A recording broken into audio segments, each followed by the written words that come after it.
They were the most powerful family on Earth, an autocratic dynasty that had ruled Russia for over 300 years, ruling over 160 million subjects from the frozen tundra to the shores of the Black Sea. Yet, in the winter of 1917, the Romanovs found themselves trapped in a palace of ice, isolated by their own hubris and the grinding machinery of a war they could not win. The Russian Revolution was not a single event, but a slow-motion collapse of an empire built on absolutism. At the center of it all was Tsar Nicholas II, a man of gentle disposition but ironclad conviction, who believed he was appointed by God to rule as an autocrat. But his reign had been a disaster. The disastrous war with Japan in 1905 had nearly toppled the throne, forcing him to grant a powerless parliament, the Duma, to quell the unrest. He hated the Duma and spent the next decade sabotaging its powers, sinking deeper into the mysticism of his court and the influence of the monk Rasputin. When World War I erupted in 1914, Nicholas took personal command of the army, a gesture of solidarity that proved fatal. He abandoned the political center of Petrograd, leaving his wife, the German-born Serena Alexandra, to rule in his stead. This was catastrophic. Alexandra was intensely disliked by the Russian aristocracy, and her reliance on the sinister Grigory Rasputin to heal her hemophiliac son, Alexei, had disgraced the crown. The rumor mill went into overdrive. Alexandra and Rasputin were rumored to be German spies, and the government in Petrograd became a byword for corruption and treachery. Meanwhile, on the front lines, the Russian army was being slaughtered. 1 million men had died, supplies were scarce, and morale was at the breaking point. The Tsar was a ghost, a distant figure signing orders he did not understand while the nation bled to death. By February of 1917, the powder keg was lit. It started with a bread shortage.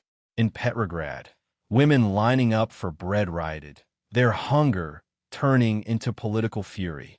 The workers in the massive Putilov steel plant walked off the job, and the protests swelled into a general strike.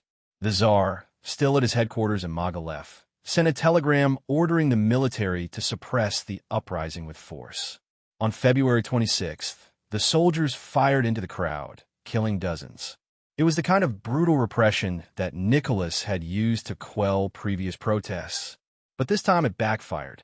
The Pavlovsky Regiment, a prestigious guard unit, mutinied.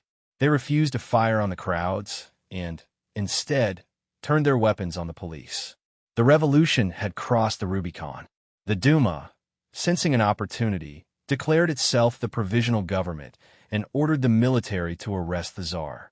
The abdication was forced and humiliating. Nicholas, traveling by train back to Petrograd, was stopped by his own generals. They presented him with a grim reality.